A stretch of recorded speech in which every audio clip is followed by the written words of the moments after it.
आदाब नाज़रीन, आज हम बात करेंगे उस मशहूर मीटिंग की जो कि रात में हुई सदर पुतिन और सदर डोनाल्ड ट्रंप के बीच में, जो एक काफ़ी दिन से इसका इंतज़ार भी था इस मीटिंग का, क्योंकि इस मीटिंग के एवज़ में जो होना था, वो यूक्रेन के बारे में बात होनी थी और यूक्रेन की और रूस की जो जंग चल रही है, तो उस जंगबंदी के बारे में बात होनी थी। दोनों की मीटिंग तो हुई। मीटिंग के बाद दोनों के दोनों बाहर आए भी, प्रेस के उन्होंने सवालात नहीं लिए, लेकिन इतना ज़रूर कहा कि मुस्बत इशारे दिए कि और फिर ये भी कहा उन्होंने कि फिर मिलेंगे, जिसके ऊपर फ़ौरन ही जब ट्रंप ने ये कहा कि हम फिर मिलेंगे, तो पुतिन ने फ़ौरन ही एकदम कहा कि इन मॉस्को, यानी कि नेक्स्ट इन मॉस्को, कि अब हम मॉस्को में मिलेंगे। तो उस मीटिंग के अंदर क्या हुआ, क्या ऐसे मुस्बत इशारे मिले, क्या कुछ ये जंगबंदी के ऊपर कोई बात हुई या नहीं हुई, और ख़ास तौर से भारत के तनाज़ुर में क्या बात हुई, भारत के ऊपर क्या उसका इफ़ेक्ट पड़ेगा, क्योंकि भारत को भी इससे बहुत उम्मीदें थी, क्योंकि भारत के ऊपर अगर ये समझ लीजिए कि रूस के ऊपर से अगर पाबंदियां हट जाती हैं, तो भारत के ऊपर जो एक्स्ट्रा इजाफी जो टैरिफ लगा रखा है या पेनल्टी लगा रखी 25% की, वो भी खत्म हो जाएगी। तो उसके बारे में क्या बात हुई, तो इस पर हम आज बात करेंगे। इस पर बात करने के लिए मेरे साथ प्रोग्राम में शरीक गुफ्तू रहेंगे जनाब अब्दुल वाहिद हाशमी साहब। भाई साहब, आपका प्रोग्राम में बहुत बहुत खैर मकदम।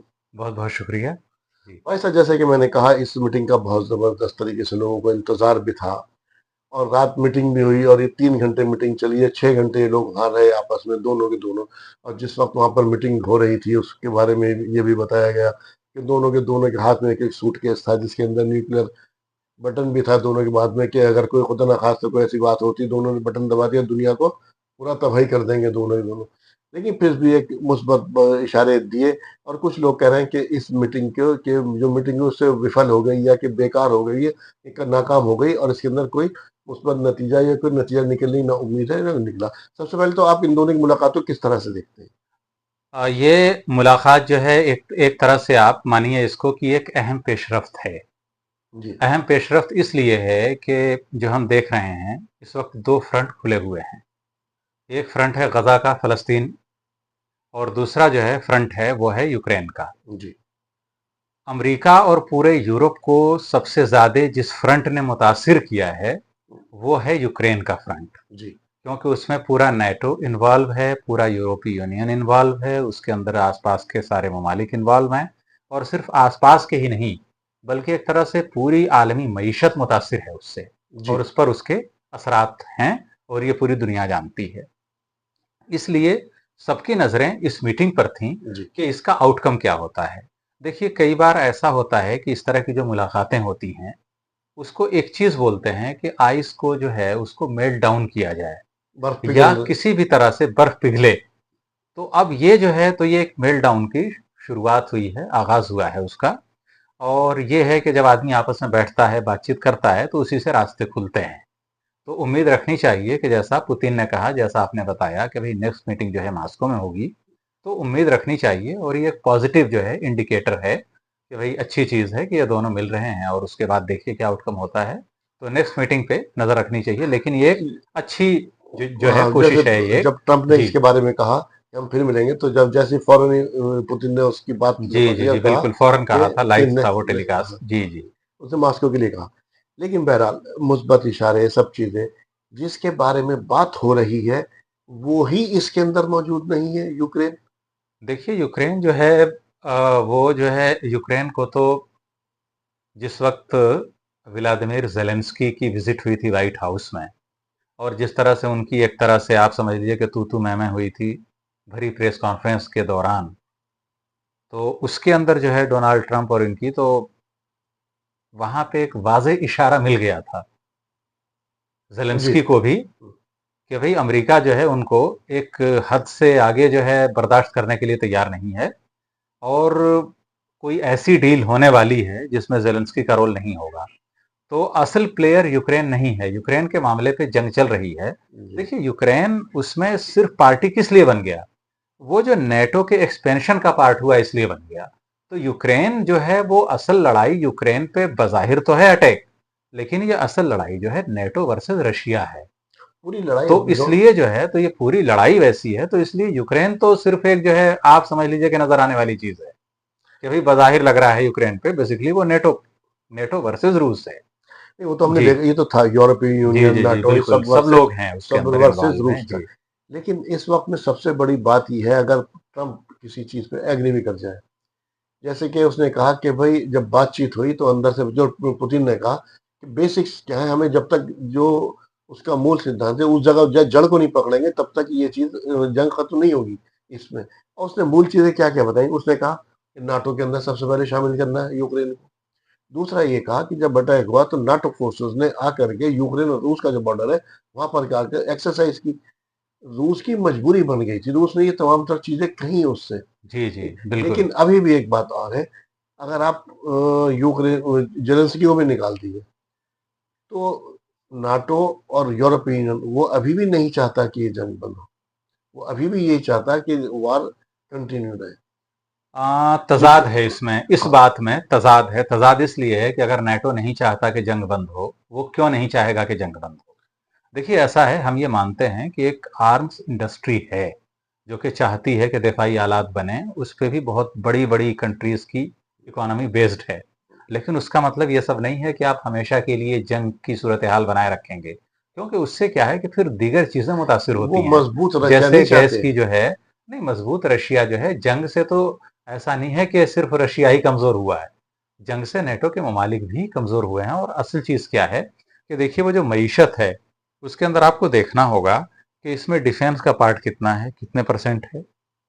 इस जंग ने डिफेंस बजट बहुत ज्यादा बढ़ा दिया है। वो तो दूसरे यह है कि जो आम आदमी के मसाइल हैं उसको जो है इसने और ज्यादा बढ़ाया है, और ये पूरी दुनिया जो है वो मजीद वोलेटाइल हुई है।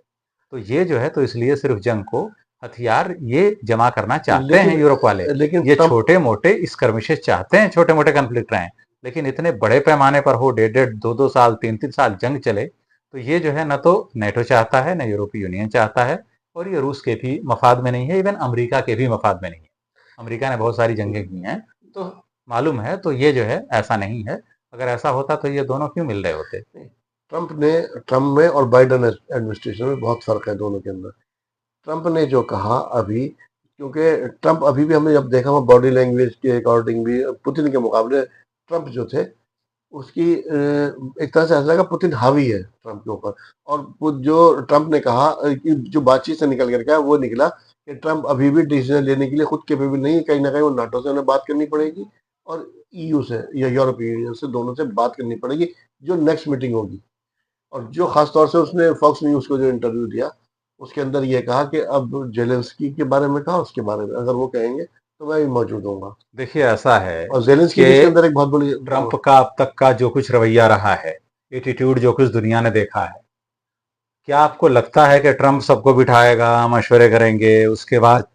नहीं। उसकी बातचीत से निकल कर आ रहा ट्रंप था ना जो वो। है एक अथॉरिटेरियन टाइप का आदमी है, और वो जो है इस तरह के मशवरे तजावीज ये सब हों, वो बिल्कुल स्पॉन्टेनस उस बंदे को रिजल्ट चाहिए। कंप्लीट हार्डकोर कॉरपोरेट सेक्टर का बंदा है, उसको इससे कोई मतलब नहीं है कि क्या होना है, उसका इंटरेस्ट सर्व हो रहा है नहीं। अब जो है अगर ट्रंप को लगा ही है कि भाई ठीक है रशिया के साथ थोड़ा सा, देखिए एटीट्यूड में कहीं भी ये सब मीडिया की कुक्ड अप थेरीज हैं।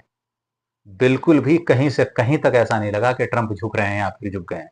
ठीक है, अगर ट्रंप झुक रहे होते, आप देखिए कि अमेरिका ने बुलाया और अमेरिका में आए हैं पुतिन। अगर किसी न्यूट्रल जगह पे जाते, किसी ऐसी जगह पे जाते, तब हम मानते कि अमेरिका झुक गया है। अमेरिका कहाँ झुका है? अमेरिका ने अपने यहाँ बुलाया है और आप आए। नहीं तो तो वो, इसलिए बोलना कि भाई जो है झुक गए नहीं, हैं, तो बुलाना और कोई भी नहीं, बातचीत कोई कर। भी नहीं, दोनों बराबर हैं, अभी दोनों पैरेलल हैं। कोई भी झुका नहीं है, न कोई ऊपर इससे ऊपर रिजल्ट उठाया न क्या, नीचे जैसे गया। मैं शुरू में कहा था। देखिए फौरन रिजल्ट नहीं आता है, कोई भी फौरन रिजल्ट नहीं आता है। इतना बड़ा कॉन्फ्लिक्ट शुरू हुआ है, बहुत सारे इश्यूज हैं, जैसे कि आपने बताया कि भाई नेटो के अंदर यूक्रेन की शमूलियत ना हो, ये भी रूस का बहुत बड़ा पॉइंट है। वो रूस तो का, जमीन ही जी नहीं जी जी छोड़ेगा। जी, तो उसके बाद ये है अब तक जितने खित्तों पर रूस रूस की मिलिट्री ने जो जो एरियाज कैप्चर किए हैं, उसका फ्यूचर क्या होगा? ये बहुत सारे मामलात हैं। जेलेंस्की का नहीं, फ्यूचर क्या होगा? क्या यूक्रेन के अंदर जो कुछ एसेट्स हैं, जो कुछ मादरियात हैं, उनका क्या होगा? देखिए वो क्या यूक्रेन के अंदर फ्यूचर में अगर कोई गवर्नमेंट आती है नेटो रहेगी? तो ये सब बहुत सारी चीजें हैं। तो इस पर इतनी जल्दी कंसेंसस बनना ये बहुत मुश्किल है। देखिए बजाहिर ये तो है ऐसा कि लग रहा। मीटिंग से बातचीत के रास्ते खुलते हैं, मैं और धीरे धीरे अगर ट्रंप के पास 10 पॉइंट हैं, पुतिन के पास 15 पॉइंट हैं, तो शायद 8 पॉइंट्स ऐसे हों जिन पर उनके अंदर एक म्यूचुअल अंडरस्टैंडिंग डेवलप हो जाए, उसी पे ही बात आगे बढ़ जाए। देखिए तो बातचीत से ये होता है। देखिए यूक्रेन तो तबाह हो गया। आप उसकी शर्त ये भी मानने को कहीं ना कहीं इससे पहले मतलब इशारे मिल रहे थे, और ये बात पे बात हुई कि वो नाटो में शामिल नहीं होगा यूक्रेन। दूसरी बात ये होगी कि जो लोहासा और वो जो इसके इलाके हैं, जी, जी, जो जी। वो है, वो जिस जगह पर काबिज हो गया वो नहीं छोड़ेगा। तो यूक्रेन को मिला क्या, ऐसा लग रहा कि मुझे अब इन दोनों के बीच में यूक्रेन पिस गया और दोनों ने बंदरबाट शुरू कर दी कि मैं वो इलाका नहीं छोड़ूंगा। ठीक है, अब क्योंकि रिबिल्ड उसे दोबारा से खड़ा करना, मेरे नौ होगी ना वहां जी, पर, जी, जी। उसके लिए अमेरिकन कंपनी वहां पहुंच जाएंगी। दोनों का अपना अपना काम हो गया ना। देखिए ऐसा है, ये दो कहावत है कि जब 2 हाथियों की लड़ाई होती है तो जो सबसे ज़्यादा सफ़र करता है, यानी जो सबसे ज़्यादा झेलता है उस पूरी जंग को, तो वो घास है। तो वो तो वो यूक्रेन जो है तो बेसिकली जो है, ये एक जैपनीज़ प्रोवर्ब है ये, कि भई जब 2 एलिफेंट्स की फाइट होती है, the most which suffer that हाँ, इज़ वो तो ग्रास। है, तो वो तो तो लाइन वो जो है तो हमें जो है देखना पड़ेगा इसके अंदर। तो यूक्रेन की कंडीशन ये है, बेसिकली वो नेटो और रूस के दरमियान में फंस गया, जाना था उसका। और हर मुल्क का अपना इंटरेस्ट होता और है, वो यहाँ पर देखता है, लेकिन रूस को लगा कि भाई उसकी सलामती के लिए खतरा है, नेटो का फर्दर एक्सपेंशन होगा, वो लोग बिल्कुल दरवाजे पर आ जाएंगे रूस के, इसलिए रूस ने लिया और इनिशिएटिव यहाँ भी एक उधर। चीज ये बता दूं जी। कि ये लोग जो है अमेरिका रूस कितनी मर्तबा आमने सामने है, ये लोग लड़ते नहीं है। ये लोग अपना अपना मफाद देखा, आधा हिस्सा बांटा, चल दिए। अब यहाँ से इसी के बाद में बात करें भारत की, अब हम आपकी तरफ आ रहे हैं भारत की तरफ, क्योंकि इस मीटिंग से भारत को बहुत ज्यादा उम्मीदें थी। उसको ये था कि, और ऐसा लग रहा था कि शायद आज कुछ फाइनल हो जाएगा पहली मीटिंग में ऐसा। और ये भी था कि भारत में जो 25% इजाफी टैरिफ जो पेनल्टी ले गई गई है जो रूस से तेल खरीदने पर, वो नहीं होगी। दूसरा, जो जाते जाते जो ट्रम्प कह गए वहां के लिए कि रूस ने एक बहुत बड़ा बायर अपना खो दिया। हम्म। अब वो इशारा इंडिया की तरफ था, और जबकि एक न्यूज के अंदर सीधा इंडिया का नाम भी लिया उसने। और दूसरा उसने कहा कि इसने मान किया कि चाइना में तो खरीद रहा है, तो चाइना के उन्होंने बहुत सारी चीजें गिनवा दी, चाइना को 90 दिन का रेट। तो भारत के लिए कितना, क्योंकि 27 तारीख से हमारे ऊपर तो लागू हो जाएगा 50% देखिए टैरिफ। ऐसा है कि अभी हम भारत को उसी प्रिज्म से देखने की कोशिश कर रहे हैं जिससे दुनिया दिखा रही है।